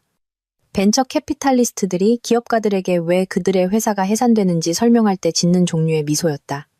실은 브래드, 나는 JH 컨설팅의 90%를 소유했습니다. 최진혁이 10%를 보유하고 CEO로 재직했지만 나는 처음부터 과반수 주주였습니다. 사라의 얼굴은 완전히 하얘졌다. 그건 불가능해요. 최 대표님이 이 회사를 설립했어요. 무에서부터 세웠다고요. 최진혁은 비전을 가졌고 나는 말했다. 나는 자본을 가졌습니다. 창업 자금의 90%, 운영 투자의 90%, 확장 자본의 90%. 모두 제 개인 포트폴리오에서 나왔습니다. 그 대가로 나는 90%의 소유권을 받았습니다. 원하시면 원래 법인 설립 서류에 모두 기록되어 있으니 검토해 보셔도 좋습니다. 마커스는 미친 듯이 휴대폰을 스크롤하고 있었다. 아마 18개월 전에 더 주의 깊게 읽었어야 할 법인 등기부등본을 불러오고 있었을 것이다. 하지만 왜 블랙스톤에 팔았습니까? 우리는 수익성이 좋고 성장하고 있고 방금 모릿은 산업계약을 따냈는데 왜냐하면 나는 말을 가로챘다. 제 우선순위가 바뀌었기 때문입니다. 더 이상 제 개인적인 이익과 부합하지 않는 특정 사업 관계에서 손을 떼고 있습니다. 그 완곡한 표현은 발사된 총의 연기처럼 공중에 떠 있었다. 이 사람들은 바보가 아니었다. 그들은 아마 나의 갑작스러운 매각 결정이 의문의 인사 변경과 최진혁의 갑작스러운 퇴사와 관련이 있다는 것을 짐작할 수 있었을 것이다. 하지만 그들은 결코 전체 이야기를 알지 못할 것이다. 그들은 졸업 파티, 인스타그램 게시물 또는 그들의 전 동료가 내가 그의 직업적 꿈에 자금을 대는 동안 내 아내와 살림을 차리고 있었다는 사실에 대해 결코 알지 못할 것이다. 이게 우리에게는 무슨 의미죠? 법무 책임자인 제니퍼 월시가 물었다. 이미 답을 알지만 틀렸기를 바라는 사람들이 사용하는 종류의 목소리로. 블랙스톤의 대표들이 오늘 오후에 여기 올 겁니다. 나는 시계를 확인하며 말했다. 그들은 현재 조직 구조를 평가하고 향후 최적의 전략적 조정을 결정하기 위해 모든 고위 직원들과 개별 미팅을 진행할 것입니다. 기업 용어로 번역하면 그들은 당신들 절반을 해고하고 나머지 회사를 자신들의 비전에 따라 재구성할 것이다 라는 뜻이었다. 그들은 최진혁의 리더십과 비전을 인수한다고 믿었기 때문에 JH 컨설팅에 프리미엄을 지불했습니다. 나는 계속했다. 이제 최진혁이 더 이상 방정식의 일부가 아니므로 그들은 회사가 여전히 그들의 투자 기준을 충족하는지 재평가해야 할 것입니다. 브래드의 손은 인수 서류를 내려놓으면서 떨리고 있었다. 박 대표님, 이 회사에는 47명의 직원이 있습니다. 그들 중 일부는 가족이 있고 주택담보대출이 있고 대학에 다니는 자녀가 있습니다. 당신은 그냥 할 수 있습니다. 그리고 했습니다. 나는 일어서서 서류 가방을 닫으며 말했다. 블랙스톤 법률 파트너스는 기업 구조 조정에 광범위한 경험을 가진 평판 좋은 회사입니다. 저는 그들이 그들의 투자에 최선인 결정을 내릴 것이라고 확신합니다. 그것은 더 이상 내 문제가 아니다 라고 말하는 정중한 방법이었다. 나는 문 쪽으로 걸어갔다가 잠시 멈추고 충격받은 임원들로 가득 찬 방을 향해 돌아섰다. 참고로 여러분 모두 재능 있는 전문가들입니다. 블랙스톤이 어떤 결정을 내리든 여러분은 잘 해낼 것이라고 확신합니다. 그런 다음 나는 그들의 경력이 있던 자리에 남은 연기, 나는 분화구를 응시하도록 내버려두고 떠났다. 2주 후, 나는 판교에 개조된 창고에 서서 27세의 코딩 천재가 그녀의 리걸테크 스타트업이 어떻게 로펌의 리서치 방식을 혁신할 것인지 설명하는 것을 지켜보고 있었다. 최진혁이 JH 컨설팅을 시작했던 바로 그 지역으로 돌아왔다는 아이러니를 놓치지 않았다. 단, 이번에는 내 투자를 받을 자격이 있는 무언가를 보고 있었다. 그 공간은 JH 컨설팅의 번쩍이는 테헤란로 사무실과는 전혀 달랐다. 노출된 벽돌벽, 콘크리트 바닥, 그리고 모든 것을 힙스터 커피숍처럼 보이게 만드는 종류의 산업용 조명. 하지만 여기에는 에너지가 있었다. 단지 투자자들에게 깊은 인상을 주고 기업의 사다리를 오르려는 것이 아니라 실제로 믿는 것을 만드는 똑똑한 사람들이 있을 때 일어나는 종류의 집중된 강렬함. 법률 리서치의 문제는 이마윤이 말하며 카페인에 취한 수학자가 공격한 것처럼 보이는 화이트보드로 뒤덮인 벽을 가리켰다. 여전히 19세기에 머물러 있다는 겁니다. 변호사들은 인공지능이 몇 분 안에 처리할 수 있는 일을 하기 위해 주니어 변호사들에게 시간당 30만 원을 지불하고 있어요. 나는 아마도 근처 구제 가게에서 가져왔을 법한 이가 빠진 머그잔으로 커피를 마시며 고개를 끄덕였다. 커피는 끔찍했다. 쓰고, 묻고, 대략 실온에서 제공되었다. 하지만 나는 그녀의 음료 서비스 품질보다 이마윤이 하는 말에 더 관심이 있었다. 데모를 보여주세요. 내가 말했다. 이마윤의 눈은 마치 누군가 그녀에게 무제한의 자금과 평생 공급될 레드불을 제안한 것처럼 빛났다. 그녀는 작업 공간의 한쪽 벽을 차지하는 거대한 모니터에 연결된 노트북으로 거의 깡충깡충 뛰어갔다. 좋아요. 복잡한 인수합병 사건을 다루고 있다고 상상해보세요. 그녀는 키보드 위에서 손가락을 날리며 말했다. 전통적인 리서치는 3명의 주니어 변호사를 보내 40시간 동안 법률 데이터베이스, 판례, 규제 서류를 샅샅이 뒤지는 것을 포함할 겁니다. 그들은 대부분 키워드 검색과 문서 검토에 불과한 작업에 대해 의뢰인에게 0만 원을 청구할 거예요. 화면은 내가 몇 년 동안 변호사들이 씨름하는 것을 본 투박한 법률 데이터베이스와는 전혀 다른 깨끗하고 직관적인 인터페이스로 채워졌다. 이제 이걸 보세요. 이마유는 그 주니어 변호사들이 제대로 리서치하는데 며칠이 걸렸을 검색어를 입력하며 말했다. 결과가 즉시 나타났다. 단순히 사건과 법규 목록이 아니라 신뢰도 등급과 전략적 권장사항이 포함된 관련 판례에 대한 조직적이고 가중치가 부여된 분석이었다. AI는 수천 개의 문서를 샅샅이 뒤져 가장 관련성 있는 자료를 식별하고 실제로 의미 있는 형식으로 제시했다. 인상적이네요. 나는 말했다. 그리고 진심이었다. 나는 몇 년 동안 수많은 기술 데모를 보았고 대부분은 특별히 혁신되고 싶어 하지 않는 산업을 혁신하겠다고 약속하는 것들이었다. 하지만 이것은 달랐다. 이것은 로펌에 연간 수십억 원의 비용을 초래하는 실제 문제를 해결했다. 우리는 변호사를 대체하려는 게 아니에요. 이마유는 분명히 자신이 가장 좋아하는 주제에 열을 올리며 계속했다. 우리는 그들을 더 효율적으로 만들려고 하는 겁니다. 리서치에 몇 줄을 보내는 대신 그들은 전략, 고객관계, 실제 법률적 사고, 즉 인간이 실제로 잘하는 일에 시간을 쓸 수 있어요. 나는 작업 공간을 둘러보며 설비를 살펴보았다. 이케아 부품과 산업용 파이프로 조립된 것처럼 보이는 스탠딩 데스크에서 일하는 6명의 개발자. 톱밥 받침대 위에 균형을 잡은 재생문으로 만든 회의 공간. 순서도 사용자 인터페이스 목업, 그리고 어느 피자 가게가 그들의 주소로 가장 빨리 배달하는지에 대한 내기풀로 보이는 것으로 덮인 화이트보드. 이것이 진짜 스타트업의 모습이었다. 간결하고 집중되어 있으며 누군가에게 깊은 인상을 주는 것보다 문제 해결에 더 신경 쓰는 사람들이 만든 것. 그것은 내가 원룸 아파트에서 주식을 거래하고 라면과 완고한 결심으로 살았던 내 자신의 초창기를 생각나게 했다. 현재 자금 상황은 어떻습니까? 내가 물었다. 이마윤의 열정은 약간 사그라들었다. 지금까지는 부트스트래핑으로 버텨왔어요. 구글에서 일했던 이전 직장에서 모은 저축이 좀 있었고 팀은 우리가 제대로 된 월급을 줄 수 있을 때까지 지분으로 일하고 있어요. 앞으로 3개월 정도 버틸 수 있는 자금이 있어요. 그리고 그녀는 자신의 회사가 파산까지 3개월 남았다는 사실에 대해 무심한 척하며 어깨를 으쓱했다. 그 다음에는 투자자를 찾거나 아니면 우리 모두 다른 사람의 꿈을 위해 일하러 돌아가야죠. 나는 휴대폰을 꺼내 내가 지하철을 타고 판교로 오는 동안 그녀의 배경에 대해 조사한 것을 보여주었다. MIT 컴퓨터 과학학위, 구글에서 3년간 머신러닝 알고리즘 작업, 톰슨 로이터에 인수된 리걸테크 스타트업에서 2년. 그녀의 코드는 우아했고 그녀의 전략적 사고는 건전했다. 그리고 가장 중요하게도 그녀는 실제로 중요한 문제를 해결하고 있었다. 당신 팀에 대해 말해주세요. 내가 말했다. 제가 함께 일해본 최고의 엔지니어들입니다. 이마유는 우리의 대화를 엿듣지 않는 척하는 개발자들을 가리키며 말했다. 저기 사라는 넷플릭스에서 추천 엔진을 만들었고 마커스는 페이팔에서 사기 탐지 알고리즘을 작업했어요. 킴은 작년에 렉시스넥시스가 500억 원에 인수한 그 문서 분석 플랫폼의 수석 개발자였어요. 그리고 그들 모두 지분으로 일하고 있다고요? 그들은 우리가 만드는 것을 믿어요.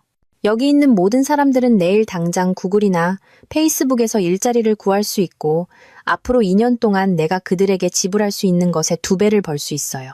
하지만 그들은 중요한 것을 만들고 싶어서 여기에 있는 겁니다. 그것이 이 회사와 JH 컨설팅의 차이점이었다. 최진혁은 자신의 자존심을 채우고 법조계 칵테일 파티에서 사람들에게 깊은 인상을 주기 위해 컨설팅 회사를 세우고 있었다. 이마유는 전체 직업이 운영되는 방식을 실제로 바꿀 수 있는 것을 만들고 있었다. 규모를 키우려면 무엇이 필요합니까? 내가 물었다. 현실적으로 120억 원이면 우리가 필요한 팀을 고용하고 인프라를 구축하고 앞으로 18개월 동안 운영 자금을 조달할 수 있을 겁니다. 200억 원이면 더 좋고요. 더 빨리 확장하고 아마 서해안에 지사를 열고 정말 큰 로펌들을 공략하기 시작할 수 있을 겁니다. 나는 사용자 인터페이스 목업으로 덮인 화이트보드로 다시 걸어갔다.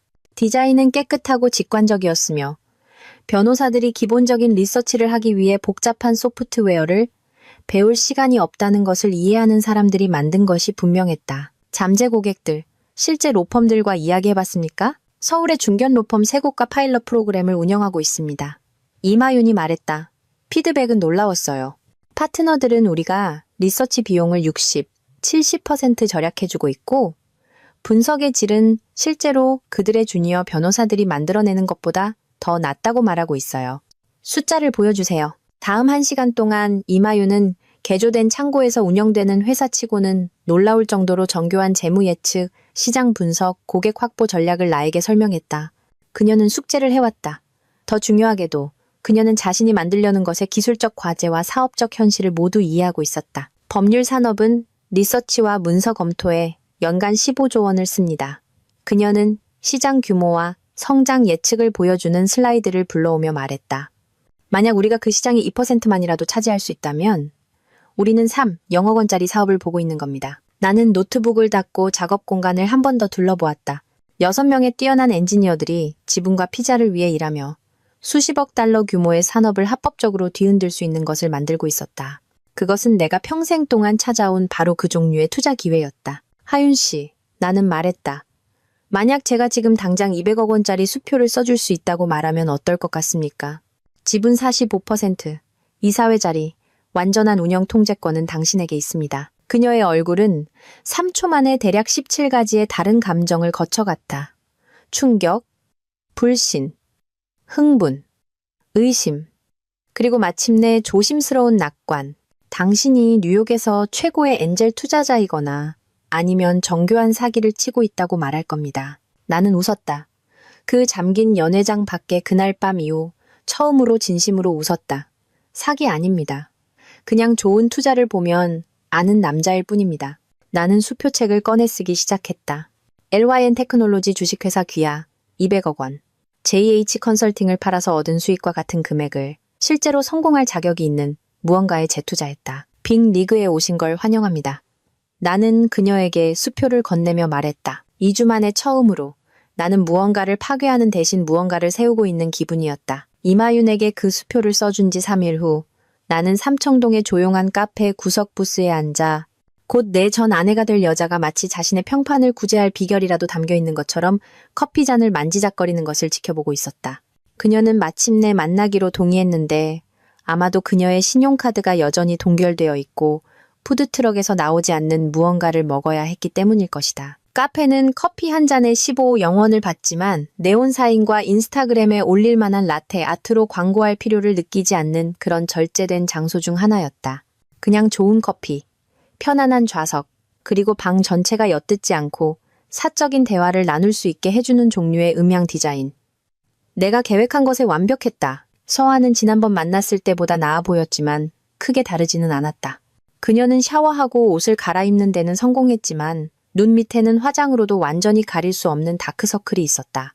그리고 그녀의 평소 자신감 넘치던 자세는 지난 한 주 동안 재정적 독립이 여성 잡지의 캐치프레이즈만이 아니라는 것을 발견한 사람의 구부정한 어깨로 바뀌어 있었다. 잠은 좀 잔 것 같네. 나는 그녀 맞은편 부스에 앉으며 말했다. 조금. 그녀는 커피잔을 마치 구명조끼인 양 두 손으로 감쌌다. 민준 씨, 당신 조건에 대해 생각해봤는데 그건 나를 망신 주려고 만든 거야. 나는 에스프레소에 설탕을 저으며 그녀의 말을 생각했다. 그건 공개 기록을 정정하기 위해 만든 거야. 차이가 있지. 당신은 내가 다른 사람에게 감사하는 동안 당신이 내 교육 전체를 지원했다는 걸 공개적으로 인정하길 원하잖아. 그게 망신이야. 그건 정직이야. 나는 부스의 가죽 장식의 등을 기댔다. 네가 그 인스타그램 게시물에서 역사를 다시 쓰기로 선택했잖아. 이제 넌 그것을 자발적으로 정정할지 아니면 다른 사람들이 스스로 진실을 알아내게 놔둘지 선택해야 해. 그녀는 한참 동안 조용히 있었다. 카페 창 밖으로 아마도 소셜미디어 게시물과 재정적 복수 계획의 균형에 달려있지 않은 직장으로 서둘러가는 보행자들을 쳐다보면서 최 변호사님은 어떻게 됐어? 그녀가 마침내 물었다. 무슨 뜻이야? 내 전화를 받지 않아. 그의 비서는 당분간 만날 수 없다고 하고 그의 링크드인 프로필에는 새로운 기회를 찾고 있다고 나와 있어. 그에게 무슨 짓을 한 거야? 나는 그녀가 거의 안쓰러웠다. 거의. 그녀는 진심으로 최진혁이 어떤 종류의 독립적인 성공 사례, 즉 재능과 결단력으로 자신의 제국을 건설한 뛰어난 법률가라고 믿는 것 같았다. 그의 모든 직업적 존재가 그녀의 남편에 의해 자금 지원되었다는 사실은 분명 그녀에게는 새로운 소식이었다. 나는 최진혁에게 아무 짓도 하지 않았어. 나는 말했다. 나는 단지 그를 위해 하던 일들을 멈췄을 뿐이야. 당신답게 애매하게 말하네. JH 컨설팅은 내 회사였어. 서아야. 90% 소유권 완전히 문서화되었고 완전히 합법적이었지. 최진혁은 본질적으로 내가 그의 사업 계획을 마음에 들어했기 때문에 CEO 놀이를 할 수 있었던 아주 높은 연봉을 받는 직원이었다고. 커피잔이 그녀의 손에서 미끄러져 받침대에 부딪히며 쨍그랑 소리를 냈다. 그럴 리가 없어. 법인 설립 서류는 공개 기록이야. 넌 변호사잖아. 이런 건 어떻게 찾아보는지 알 텐데. 하지만 그가 그 회사를 무에서부터 세웠어. 하루 18시간씩 일하고 모든 전략적 결정을 내리고 모든 주요 고객을 유치했단 말이야. 내 돈으로. 나는 바로 이 대화를 위해 인쇄해온 은행 송금 기록을 휴대폰에서 꺼내 보여주었다. 18개월간의 운영자금, 창업자본, 확장대출, 사무실 임대료. 모두 내 투자 포트폴리오에서 나왔다. 그녀는 마치 외국어로 쓰인 것처럼 서류들을 쳐다보았다. 왜 그의 회사에 자금을 댔어? 내 아내가 그의 법률 컨설팅 회사를 시작하는데 어려움을 겪고 있는 친구를 도와달라고 부탁했으니까. 그 대화 기억나? 넌 그가 뛰어나지만 단지 그를 믿어줄 사람이 필요할 뿐이라고 했잖아. 조각들이 맞춰지면서 그녀의 얼굴에서 핏기가 가셨다. 세상에. 그래. 그래서 네가 네 교육을 후원해줘서 그에게 감사했을 때 넌 본질적으로 내가 그의 사업에 내 돈을 쓰는 동안 내 돈을 네 등록금에 써준 것에 대해 그에게 감사한 거야. 이건 아이러니의 재정적 러시아 인형 같네. 민준 씨, 나는 몰랐어. 물론 몰랐겠지. 넌 한 번도 물어보지 않았으니까. 넌 그냥 네 똑똑한 남자친구가 스스로 제국을 건설했다고 가정했고 모두가 나 대신 그가 네 스폰서라고 생각하게 놔두는 걸 기뻐했지. 그녀는 두 손으로 머리를 감쌌다. 그녀의 어깨가 약간 떨렸다. 나는 그녀가 울고 있는지 아니면 상황을 얼마나 심각하게 잘못 계산했는지의 규모를 처리하려고 애쓰고 있는지 확신할 수 없었다. 공개 성명서. 나는 서류 가방에서 인쇄된 초안을 꺼내며 말했다. 같이 검토하면서 문구를 제대로 맞춰보자. 그녀는 붉게 충혈된 눈으로 나를 올려다보았다. 정말 나한테 이걸 시킬 거야? 넌 이걸 할 거야. 왜냐하면 그게 진실이고 대안은 내가 앞으로 5년 동안 네가 잠재적인 고용주와 전문적인 인맥들에게 네 교육 자금 출처를 허위로 진술함으로써 사기를 저질렀다는 것을 법정에서 증명하는 것을 지켜보는 것이기 때문이야. 나는 초안을 테이블 건너편으로 밀었다. 소리 내어 읽어봐. 자연스럽게 들리는지 확인하고 싶어. 그녀는 눈에 띄게 떨리는 손으로 종이를 집어들었다. 저는 제 로스쿨 과정 동안 전적인 재정적 지원을 해주신 남편 박민준 씨에게 공개적으로 인정하고 감사드리고자 합니다. 박민준 씨는 다른 어떤 이의 도움 없이 저의 등록금, 생활비, 교육 비용을 모두 지불했습니다. 저의 최근 소셜미디어 게시물은 다른 분들이 제 교육을 후원한 것처럼 잘못 암시했으며 이로 인해 발생한 모든 혼란에 대해 사과드립니다. 박민준 씨의 관대한 지원 덕분에 저의 법조인 경력이 가능했으며 제 미래에 대한 그의 투자에 감사드립니다. 너무 격식 차렸어. 나는 말했다. 인질 영상 같아. 다시 해봐. 하지만 네가 실제로 쓸 법한 말처럼 들리게. 그녀는 마치 내가 그녀에게 중국어로 전화번호부를 암송하라고 한 것처럼 나를 쳐다보았다. 이걸 어떻게 자연스럽게 들리게 하라는 거야? 내가 로스쿨 교육비를 누가 냈는지에 대해 거짓말했다는 걸 공개적으로 인정하는 건데 넌 오류를 공개적으로 정정하는 거야. 차이가 있지. 다음 1시간 동안 우리는 이혼 변호사가 지시한 것보다는 사람이 실제로 소셜미디어에 올릴 법한 내용처럼 들릴 때까지 문장을 한 줄 한 줄 검토하며 언어를 조정했다. 최종 버전은 더 짧고 더 대화체였지만 여전히 내가 기록에 남겨야 할 모든 핵심적인 인정사항을 포함하고 있었다. 이건 언제 올려? 그녀가 물었다. 오늘 밤 인스타그램, 페이스북, 링크드인, 그리고 내 졸업을 다뤘던 법조계 간행물들에 이메일로 보낼 거야. 법률신문, 미국 변호사, 리걸타임즈 전부 다. 이건 내 평판을 망칠 거야. 내 평판은 거짓말 위에 세워졌어. 나는 단지 다른 사람이 조사해서 스스로 알아내기 전에 네가 그것을 정정할 기회를 주는 것뿐이야. 그녀는 성명서를 접어 마치 독성 폐기물을 다루는 것처럼 지갑에 넣었다. 그리고 이 다음에는 내가 공개적으로 망신당하고 내 성공한 남자친구가 실제로는 그냥 내 남편 돈을 쓰고 있었다는 걸 인정한 다음에는 이 다음에는 너와 최진혁은 너희가 원하는 어떤 삶이든 함께 만들어갈 수 있어. 단지 내 자금 지원과 내 이름이 내 성공담에 붙지 않은 채로. 그녀는 떠나기 위해 일어섰다가 잠시 멈췄다. 참고로 정말 이렇게 될 줄은 몰랐어. 알아. 나는 말했다. 하지만 이렇게 됐고 이제 우리 모두는 그 결과를 안고 살아야 해. 그녀는 뒤돌아보지 않고 카페를 나갔다. 아마도 남은 하루를 친구들과 동료들에게 왜 그녀가 방금 그들에게 최진혁과의 관계에 대해 말했던 모든 것을 공개적으로 반박하려 하는지 설명하는 방법을 알아내며 보낼 것이다. 나는 에스프레소를 한 잔 더 주문하고 휴대폰을 확인했다. 이마윤이 그들의 사무실에서 찍은 사진과 함께 문자를 보냈다. 팀이 아마 서아의 평소 점심값보다 싼 샴페인으로 새로운 자금 조달을 축하하고 있었다. 실제로 축하할 만한 것을 얻은 사람들의 진짜 축하. 내일 아침까지 서울 법조계의 모든 사람들은 이서아의 로스쿨 교육 뒤에 숨겨진 진짜 이야기를 알게 될 것이다. 그리고 몇 주 만에 처음으로 나는 댓글을 읽는 것이 기대되었다. 6개월 후 나는 한강변의 새 아파트 창문으로 쏟아지는 햇살 속에 서서 0원짜리가 아닌 커피를 마시며 몇 년 만에 처음으로 진정으로 만족스러운 기분을 느끼고 있었다. 방 2개, 원목 바닥, 그리고 내가 얼마나 돈이 많은지 바라고 소리치는 대리석 조리대나 디자이너 잡동사니는 전혀 없었다. 그냥 평범한 사람이 실제로 살고 싶어 할 만한 평범한 곳이었다. 이혼은 3주 전에 마무리되었다. 빠르고 깨끗하고 내가 그 봉투에 요약했던 조건대로 정확하게 김 비서가 전달했던 것이 마치 평생 전처럼 느껴졌다. 서아는 협상을 시도하지 않고 모든 것에 서명했다. 아마도 그녀의 변호사가 스위스 회계사의 강박적인 정밀함으로 모든 금융거래를 문서화하는 남자를 상대로 싸우려 하면 무슨 일이 일어날지 아주 작은 단어들로 설명해 주었기 때문일 것이다. 그녀는 온갖 곳 중에 부산으로 이사해서 저소득 가구의 주택 분쟁을 돕는 비영리 법률 구조 클리닉에서 일하고 있었다. 그녀가 강남의 기업 법무에서 실제로 변호사를 고용할 여유가 없는 사람들을 돕는 곳으로 갔다는 아이러니를 놓치지 않았다. 아마도 재정적 현실을 점검받은 것이 그녀에게 진짜 문제가 어떤 모습인지에 대한 어떤 관점을 주었을 것이다. 그녀는 지난달에 나에게 손으로 쓴 편지를 보냈다. 타이핑된 것이 아니라 손으로 쓴 것이었는데 그것이 어쩐지 우리 결혼 생활 마지막 해에 그녀가 했던 어떤 것보다 더 개인적이었다. 이제 명성과 가치의 차이를 드디어 이해하게 됐어요. 그녀는 썼다. 그걸 알아내는데 모든 걸 잃어야 했다니 미안해요. 나는 편지를 접어 책상 서랍에 넣었다. 정확히 기념품으로서가 아니라 종결로서. 내가 결혼했던 여자가 여전히 그 인스타그램 캡션과 전문적인 네트워킹 헛소리 아래 어딘가에 있다는 증거로서. 최진혁은 그럭저럭 자리를 잡았다. 그는 시카고의 중견 로펌에서 일하며 자신의 회사를 운영한 후에는 아마 지루해서 눈물이 날 법한 기업 준법 감시 사건을 처리하고 있었다. 그의 링크드인 프로필에는 시니어 어소시에이트라고 나와 있었는데 그것은 전 CEO, 이제 다시 다른 사람의 직원이 됨이라는 기업 용어였다.